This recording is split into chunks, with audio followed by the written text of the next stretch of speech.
kind of throw up here is basically the Fed funds rate. And we have seen this huge acceleration to the upside in terms of obviously where rates are. That is potentially the catalyst for this. Hyman Minsky's stuff talks about the idea that we basically see a period of extended risk-taking. That risk-taking gets out of hand. You can only just see it. It looks like a little tick down at the bottom right-hand side. But you've been at zero for so long, maybe that's the effect that we are going to see. So are we going to see that moment arriving? Justina Lee is joining us to discuss, as is Edward Harrison. Justina, I'm going to start with you because you're standing next to me. What do you think? We've been debating this in this building. Kalanovic raises it over at JP Morgan. We've had a very extended period in which you could argue that leverage has built up, debt's built up. Are we heading for that Minsky moment? I think that probably is still a tad too dramatic at this point. I mean, if the question is, are we going to get something like 2008? There are a few reassuring signs here, right? I mean, household balance sheet has worsened a little bit, but it's definitely not as stretched as it was prior to the GFC. I mean, corporate balance sheets are looking a bit better. Banks are better capitalized. But I think it's kind of the question is like, are we going to see more of an adjustment in credit markets and equity markets, which basically did not move after, you know, the SVB collapse? I think that maybe we're going to see a little bit more of a correction, especially with risky assets. Edward's nodding here on set with me. You agree? I do, yeah. Guy, he set it up, making me feel almost bullish by thinking about it. But yeah, I don't think there's going to be a Minsky moment either. And I think that generally speaking, what we're going to be seeing is a calming down of the acute crisis and then moving into a more sort of slow bleed. So the question that that Guy was asking was, you know, how much are we going to have credit tightening?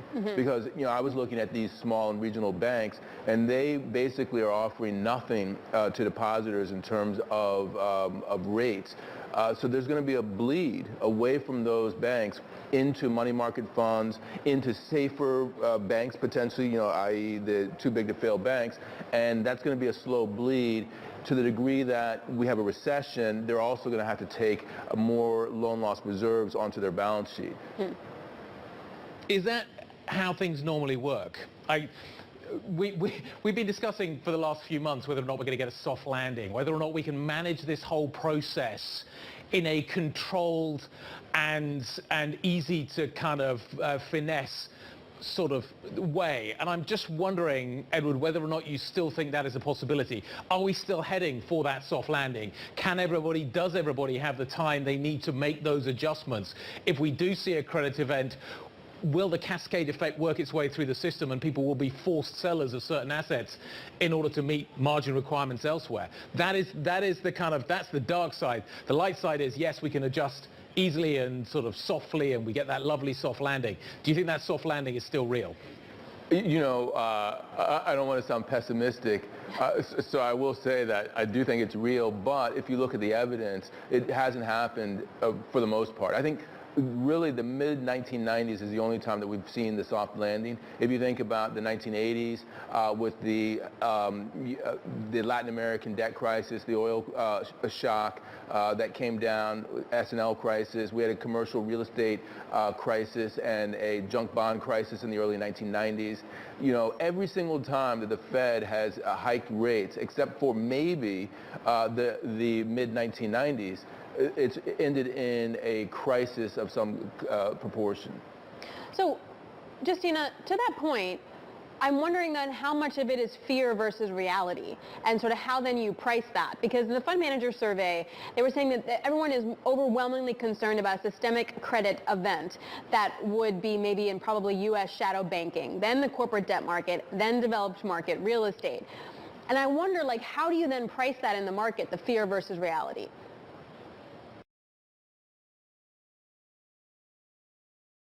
Relatively, you know, sanguine, right? Because the S&P 500 hasn't really moved that much since the Silicon Valley Bank collapse. And I think, but if you kind of look beneath the surface, we're starting to see a bit more risk aversion there. And right now, that's still relatively targeted. We've seen a sell-off in high leverage stocks and on a relative basis, you know, small and mid caps and value stocks.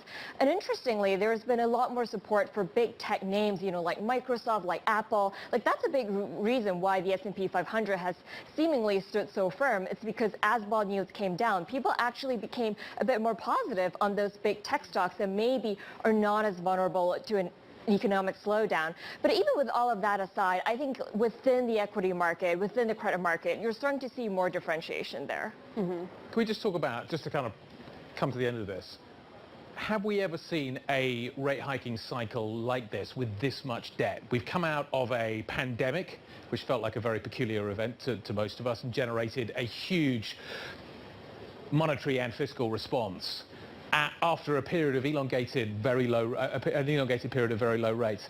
Is the setup this time different to what we've seen previously? And are there any obvious analogs to what we're seeing right now? I mean, one thing that's kind of helped the consumers, obviously, the fiscal transfer during COVID. So that's kind of helped out their balance sheets, even though a lot of those savings from COVID, obviously, are getting drained right now. And I was actually talking to a SocGen strategist this morning about this topic, which is that if you look at U.S. small and mid caps, I mean, those are where you kind of see a lot of more vulnerable players who really kind of borrowed a lot during the boom years when interest rates were very low, and now are going to have to face this reality. And of course, a lot of these smaller companies also rely more on bank loans, and that's where we might see even more credit tightening, with kind of people getting more worried about banks' balance sheets in general. Yeah, and then sort of what regulation will come in at some point too. Guys, thanks a lot. Really great conversation. Thanks for setting us up for the show. Justina Lee and Edward Harrison at Bloomberg. Thank you very much. Coming up, more on the question of the day. Are we headed for a Minsky moment? What does that look like? Evan Devitt, Moneta Chief Investment Officer, joins us next. This is Bloomberg.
After a week of turmoil, what's the Fed's next move? The job of reducing inflation is not over. Are they worried about the signal it would send if they did nothing? Trust Bloomberg for the fastest coverage and exclusive analysis. Central banks groping their way through a dark room looking for Schrodinger's cat. Does this indicate that the Fed is petrified? Does bank supervision take precedence? If you want to fight inflation, you better sort out your financial system first. Bloomberg Surveillance. The Fed decides. Wednesday on Bloomberg, your global business authority.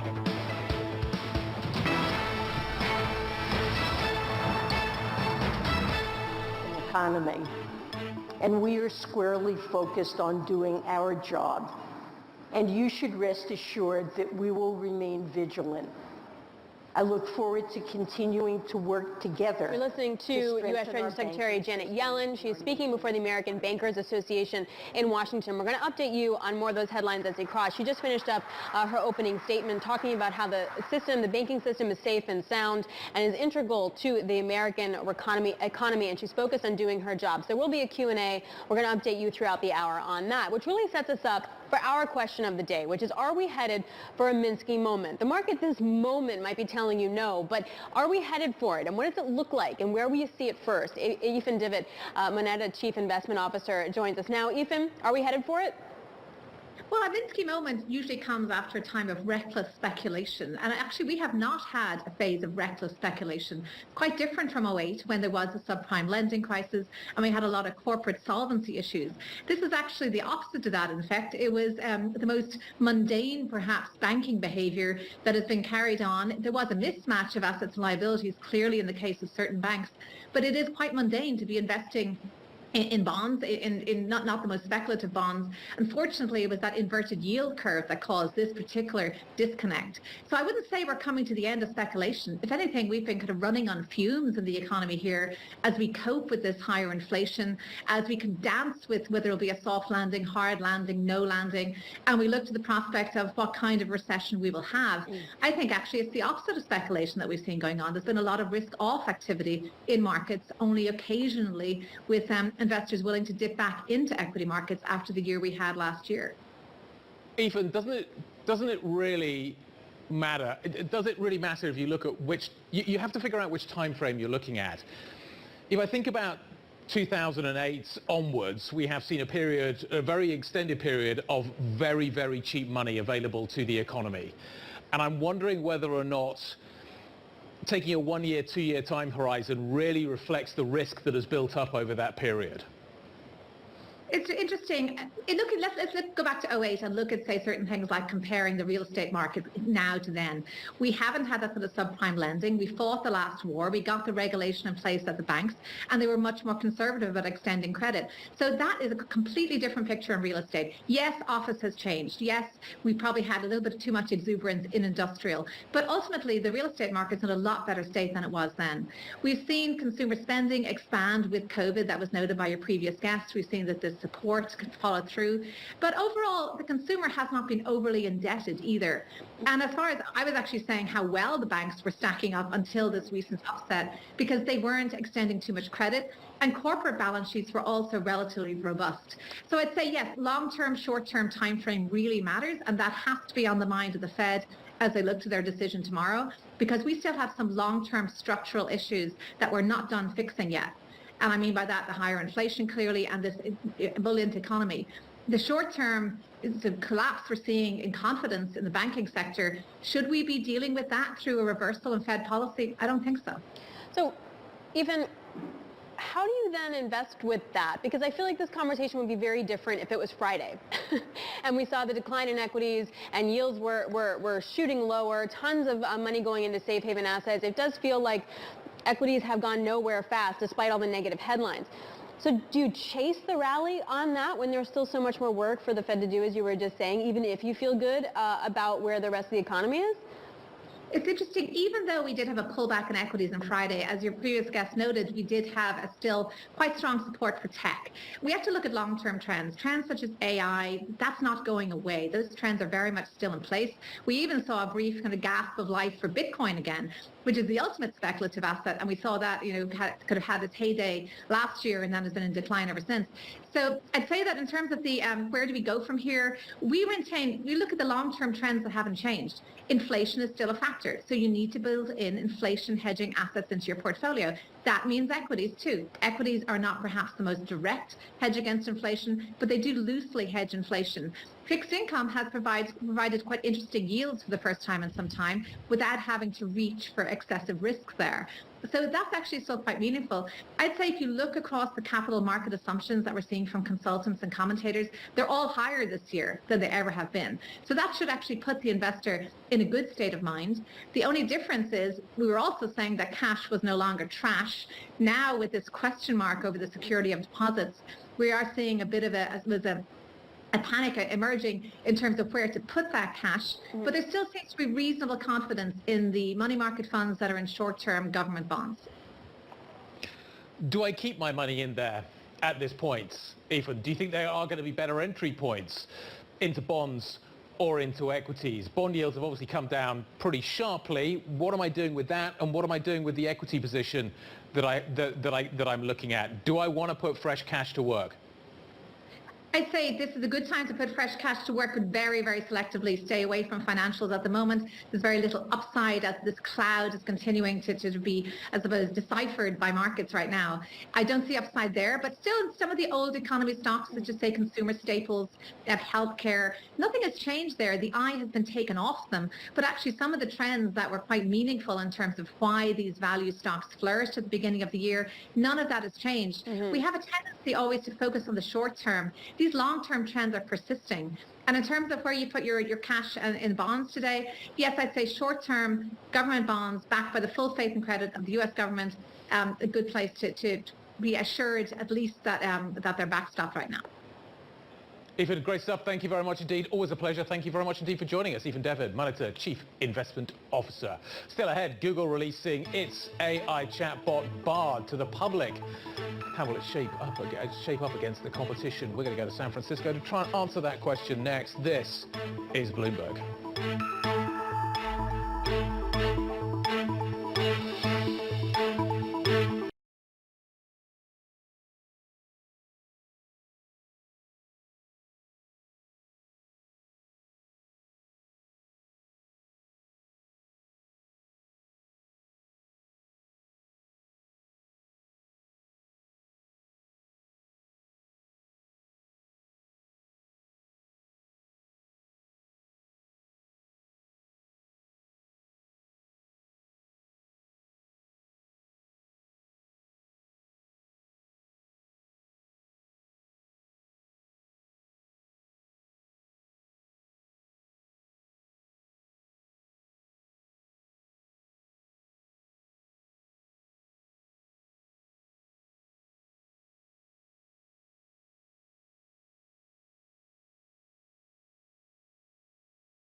Jobs Day, like Bloomberg.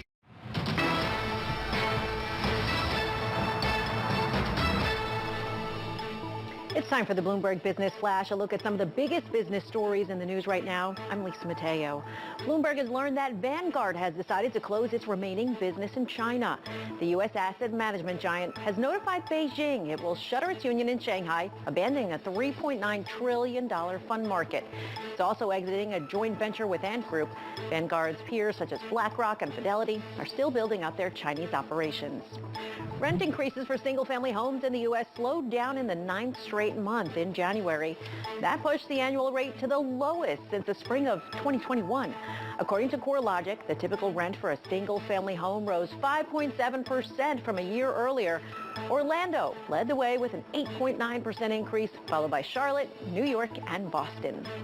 And the most expensive city in the world for business travel? Yes, you guessed it, it's still New York. According to consulting firm ECA International, it'll cost you $796 a day if you're in New York for a business trip.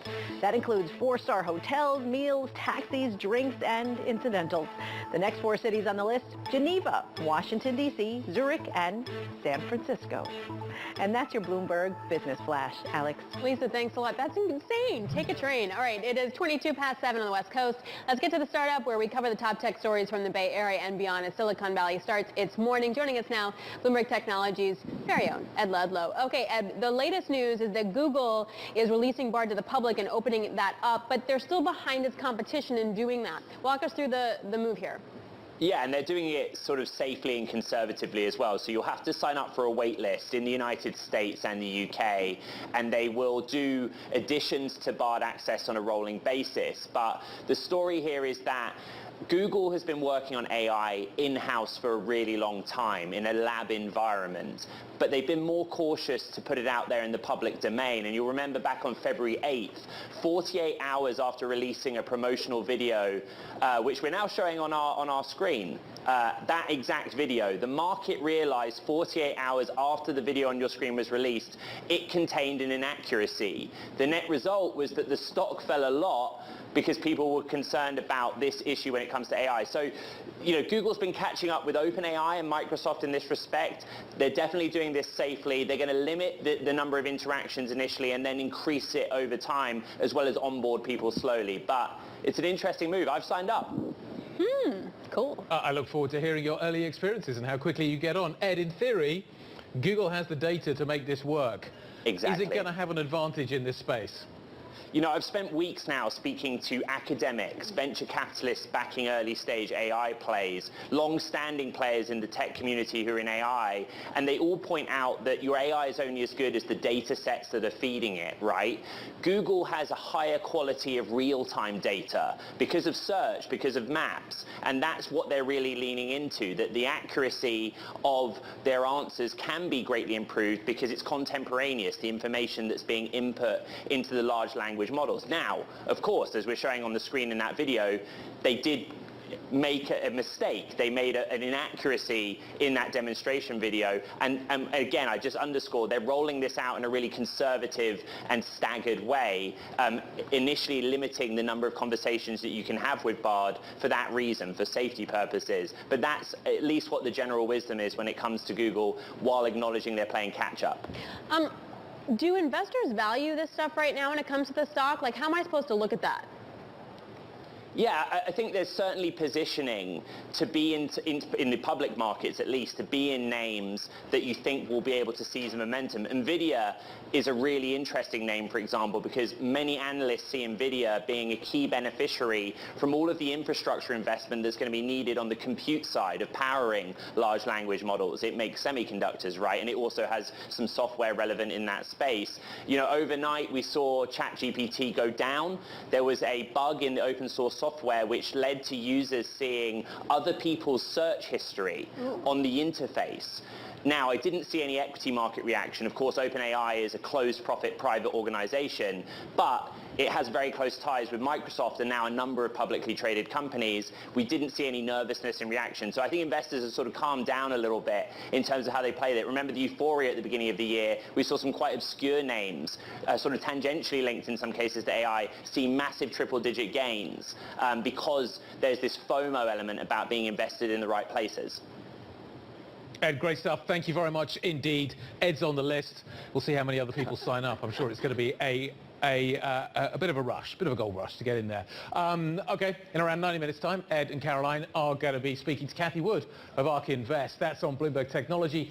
It's at noon New York time, 9 a.m. over in San Francisco. Okay, coming up, Janet Yellen is currently speaking at the ABA in Washington. She's talking about the debt limit, which is another risk we haven't talked about for a while. We've got the Fed tomorrow. You've got geopolitical risk out there as well. We're going to talk about all of this next. This is Bloomberg.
into the U.S. trading session. You're looking at stocks higher, rates still higher. Abigail Doolittle tracking these moves. Abigail? Yeah, and we're also looking at the S&P 500, Alex, interestingly enough, basically a round trip since the Silicon Valley Bank debacle, the collapse that we see earlier here in the month. And I would also make the argument here that you have an area of congestion that is basically calling for an equal and opposite move higher. So at the highs on the session, you actually had the S&P 500 slightly green over this time period. But this chart strongly suggests that the buyers are going to continue to come out. Maybe a good sign around the Fed that they're not going to be introducing anything all that surprising or new for investors. It's a broad-based rally, too, relative to S&P 500 sectors and other indexes. If we take a look here, the NASDAQ 100 clearly off of its highs. We'll be taking a look at why in just one moment, but up about 0.5%.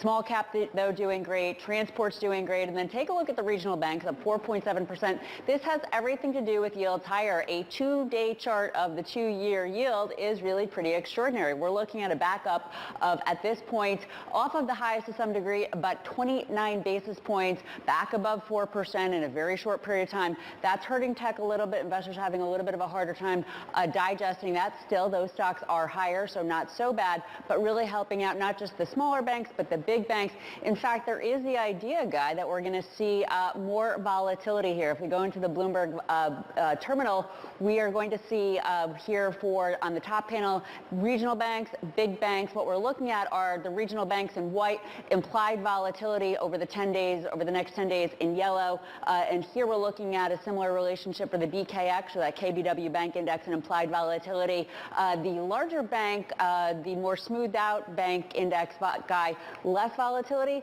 But you can see for the regional banks, big volatility is still expected to be ahead. The thing to remember, because we're seeing it to the upside today, it can come to the upside or the downside. Today with First Republic, last time I looked, up more than 30%, certainly fitting this chart nicely. Absolutely. It's not as if there aren't any big events coming up that we need to factor in to these businesses. Abigail, thank you very much indeed. Of course, one of them is what is happening with the Fed tomorrow. What are we going to get? 0, 25? What kind of message are we going to be delivering? What kind of forward guidance are we going to be getting? Then, of course, there's the whole regulatory story that we don't know about yet. There is this story circulating that we could see a deposit guarantee for all deposits. We just don't know yet. But the Treasury Secretary, Janet Yellen, has just been speaking in D.C. To the American Bankers Association. She talked about the economy. She talked about the health of the banking system. She didn't actually make much news. She says we don't have all the information we need about SVB and Signature. It's too early, Kaylee Lines, to talk about regulatory changes. It is being talked about, though.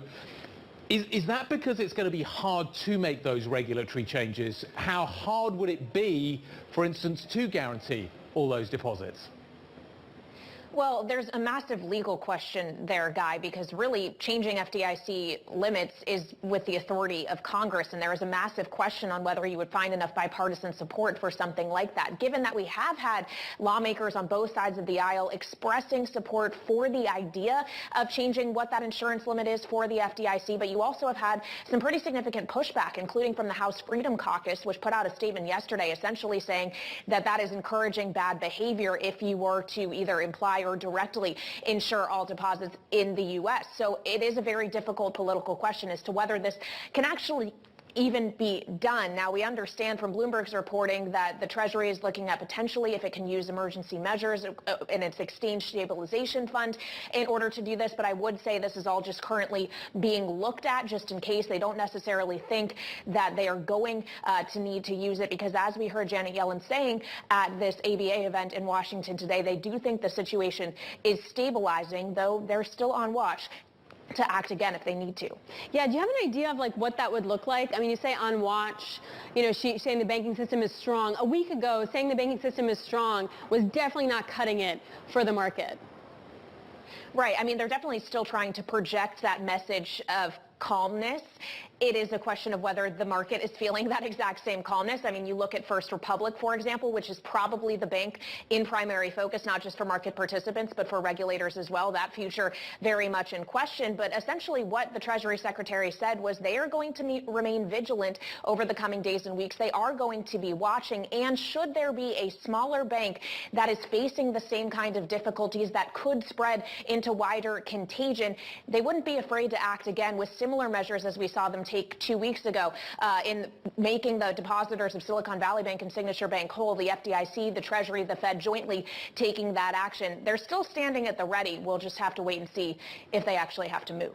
Kelly, thanks a lot. Super appreciated Bloomberg's Kelly Lyons joining us there. And that sets us up for the question of the day. Are we headed for a Minsky moment? So joining us for more on this banking regulation is Gene Ludwig. He was U.S. Comptroller of the Currency during the Clinton administration. He was the point person on the policy response to the credit crunch of the early 1990s. Gene, it's a true pleasure to talk to you today.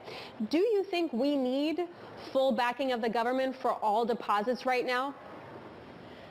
Alex, clearly we're in a different world.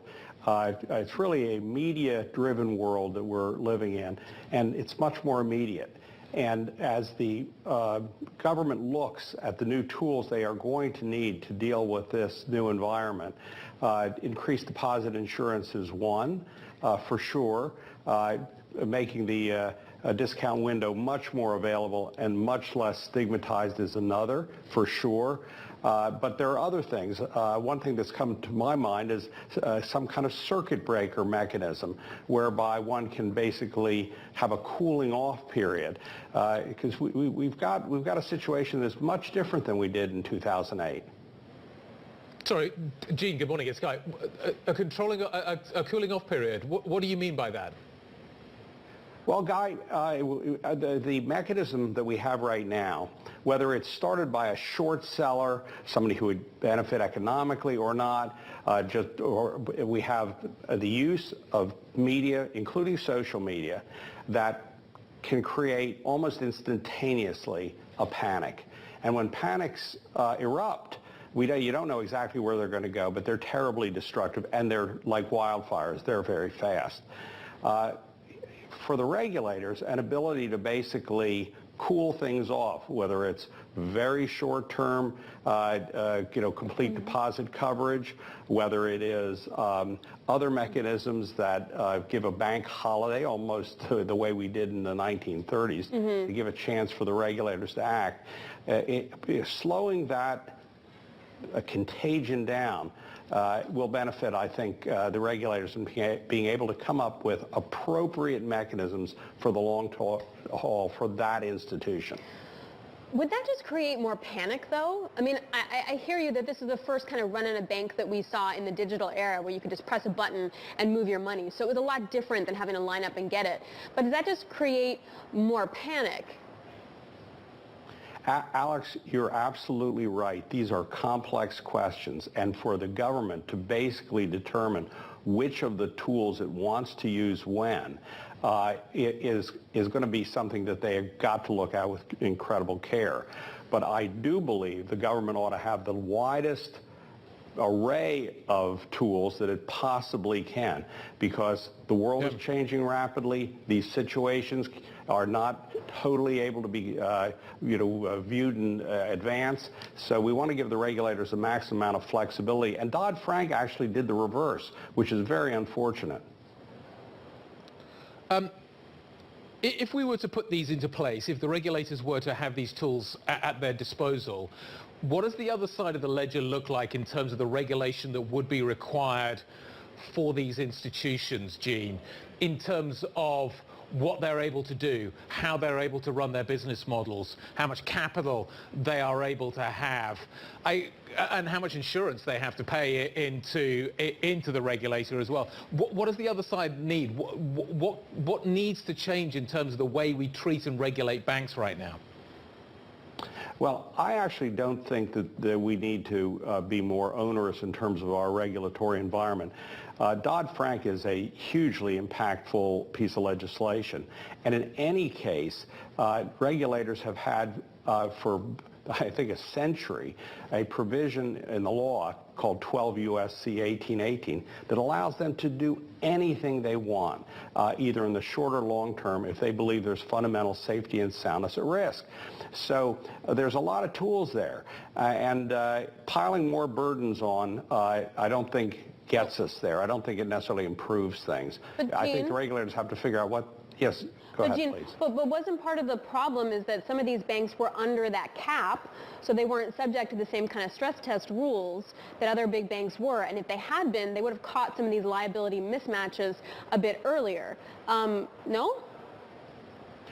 Alex, it's interesting. That is certainly what's being discussed in Washington, in the media, et cetera. I don't think so. The basic mismatch is the kind of thing that in a normal examination of the ALCO process, a normal bank examiner should have picked up. A number of publications actually picked up the mismatch and published stories about it in months previous. So I'm not sure that if mandating the kinds of stress tests we're using for the largest institution in and of itself would have done it. Michael Barr is studying this. He's the vice chairman of the Fed for supervision. He's going to do, I know, a careful job, enormously capable fellow, and we'll learn a lot from that. But we really have to do a study of this before we pile on more rules and regulations. We have plenty there. Gene, there seems to be a certain sense of frustration around the world that different banking regulators are treating banks in a different way. There is frustration at the EBA that the American regulators have, even in the short term, backed deposits, complete deposit backing in the case of Silicon Valley Bank. There's frustration as well that the Swiss have in theory, made AT1s junior to equity in the case of Credit Suisse. Why do you think this is happening? I thought we were all meant to be on the same page. And what does it portend in the way that a bigger banking crisis may or may not be handled? Guy, that's a really good question. There has been a push coming out of the Basel Committee in Basel, Switzerland, to have more homogenized rules. That's a good thing. But we have a very diverse world, and we have populations and economies with different needs. And so the rules are going to be somewhat different, both in terms of the size of the organization, the specialty they're involved in, the culture in which these rules are put in place. But more uniformity, as you're suggesting, is a very good thing. That's why the Basel Committee exists and the Basel mechanism, and we can do a lot more in that arena and make some really good progress. Gene, we really enjoyed speaking with you. Such interesting insight. Definitely come back. Gene Ludwig, former controller of the currency and CEO of Ludwig Advisors. Thank you so much. All right, coming up, the banking crisis is making this week's Fed meeting one of the most challenging in recent memory. We're going to speak to a former member of the Council of Economic Advisors, Betsy Stevenson of the University of Michigan. Up next, this is Bloomberg.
Keeping you up to date with news from around the world. With the first word, I'm Lisa Mateo. The U.S. will speed up delivery of M1 Abrams tanks to Ukraine. Bloomberg's learned that Ukrainian forces will now get the tanks by autumn. That's a sure sign of the urgency the U.S. and its allies have about getting more weapons to Ukraine to hold off Russia's missile and artillery barrages. On the second day of his visit to Moscow, China's President Xi Jinping touted his country's close ties with Russia. Xi invited Vladimir Putin to come to China later this year. He called Russia China's largest neighbor and comprehensive strategic partner. The Biden administration plans to restrict chipmakers' growth in China if they get federal funds to build in the U.S. It's part of the $50 billion Chips and Science Act. The new limits would affect companies such as Intel, TSMC, and Samsung, all of which operate in China. Global news powered by more than 2,700 journalists and analysts in more than 120 countries. I'm Lisa Mateo. This is Bloomberg. Guy. Lisa, thank you very much indeed. So the Fed is kicking off its two-day meeting today. Markets are watching, waiting and watching. Will we get a Fed hike? Will we get a pause? 0, 25, 24 asset management portfolio. Gordon Shannon warning of too much financial tightening when he spoke to surveillance a little earlier. If you think about the tightening in financial conditions we've had here, I think it's equivalent to about 150 basis points worth of hikes, and that's in 1 week. The macroeconomic implications of that is fairly severe. Betsy Stevenson joins us now, University of Michigan Professor of Economics and Public Policy. She's, of course, a former member of the Council of Economic Advisors during the Obama administration. Betsy, great to have you on the program. Perfect person to talk to. Tomorrow's going to be all about tea leaves. We're going to be reading the tea leaves. We're going to be trying to understand what the Fed is signaling. How should I read 25 bips as a hike? How should I read 0? What do you think the messaging is going to be contained in that decision? Yeah, it's a great question, and I think that they're thinking right now about how we're thinking about how it might be perceived. Look, I think sticking with 25 basis points is hopefully going to be sending the signal that they really do believe that the situation is stabilizing, that they don't need to veer from their planned path. It's clear that they're not done raising rates, so why pause now is sort of the question. And if they pause now, that may send a signal that they don't have as much confidence that things are stabilizing. So that's I think how we read that. Well, what about the argument that the investor was just making that, like, what we've seen, the tightening of financial conditions is equal to a certain amount of rate hikes, and therefore they don't really need to do that much more? How do you think the Fed looks at that? So, it's clear that we're going to have that. We don't really see it yet, but we're going to have tightening. 150 basis points. I think that's on the upper end of the estimates I've heard. I've heard 25, 50, 150. There is clearly some tightening. They're going to be better capable of again assessing that. So there is something there that they might say, look, we just had some tightening. But remember, the Fed just added $300 billion to its balance sheet, so there's a little bit of easing that went on with the lending that they were doing to help support banks, which counters a little bit of that. Can I ignore any guidance that the Fed delivers tomorrow, in as much as we don't know what the next few days and weeks are going to bring when it comes to the financial sector? Well, I think the Fed's realizing that they don't really know what's going on. So it'll be interesting to see what they do with forward guidance. They may actually decide, look, I can't give you much forward guidance. We're going, I think Chair Powell has said from the very beginning he's a data-driven guy, that they're going to go where the data takes them. Mm-hmm. What they've had to pivot to recently is saying we're going to stay tough on inflation even when the boat gets rocky. Now, everybody thought the boat was going to get rocky for workers, that unemployment was going to go up. Now it's getting rocky for bankers, and we're all having a little bit of a moral panic. Look, stability of the financial system is really, really important, but it's equally important that the Fed doesn't pull back from fighting inflation just because the boat gets a little rocky. When the boat gets rocky and banks have to go to the discount window, they go to the Federal Home Loan Association, when they go there to get money, does that hurt or help the quantitative tightening process? I've kind of heard it both ways. Well, I mean, I think that undoes some of the quantitative tightening. That was sort of my point about how they're adding more to their balance sheets. I think that's providing easing. You know, look, it's directly a tool that's mostly about making sure that banks have the liquidity they need to make sure that they can be stable. You know, when we're looking at this particular banking crisis, unlike 2008, there was a systemic solvency problem. What we've seen so far is mostly some banks that were mismanaged and particularly problematic, like SV Bank or Credit Suisse. And that's caused greater scrutiny at a bunch of banks and a little bit of panic. And panic is not a solvency problem, that's a liquidity problem. So the Fed's stepping in to make sure we need to step in and make sure that banks can meet the liquidity, because that is something that we can stem the tide of. And I think that's also why we're having debates about how much should be insured so that people do feel confident and we can stop those panics. What is the danger of inflation reaccelerating if the Fed takes its foot off the brake? Well, for one thing is, like, inflation is not, so here I'll give you the argument for why they could pause. Like, how much is that going to really affect inflation over the next month or two, right? They could re-raise rates, they could increase rates in May. So a pause from March to May probably doesn't have a huge impact on inflation. What would have a big impact on inflation is if people became a little bit convinced that, the Fed is not going to be able to stay the course in fighting inflation.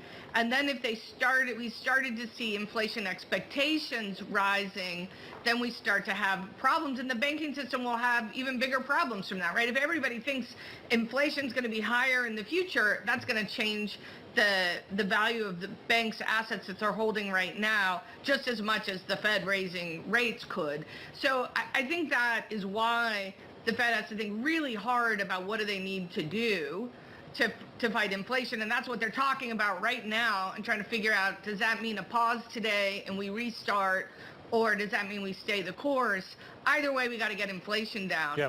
But let me tell you what people aren't talking about is it's time for Congress to get in on the inflation fighting party, because I think we're finding that the Fed trying to do this all on their own is causing some rockiness in the banking sector and in the economy. There are other things we could do.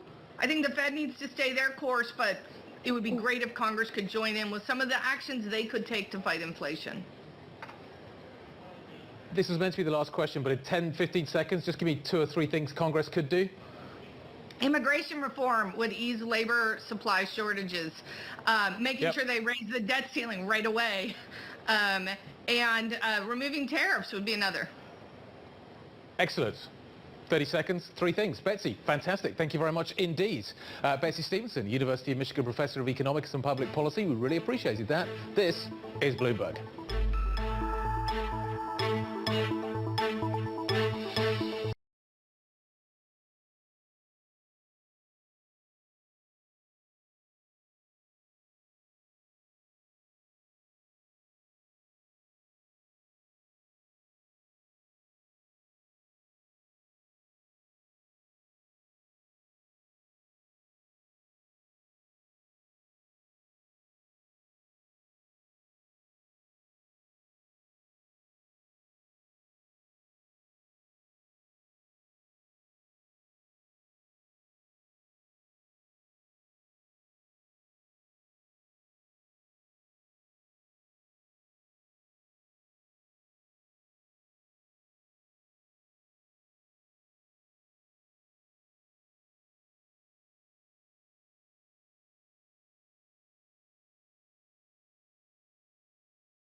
European stocks are higher, banks are leading. UBS is up by around 9%. The market seems to like that deal now. Maybe not for AT1 holders. German 2-year, as you can see, something of a sell-off coming through. We're up by 17 basis points. Coming up next, we have Maria Waitman, Senior Multi-Asset Strategist at State Street Bank. That conversation is coming up next. This is Bloomberg.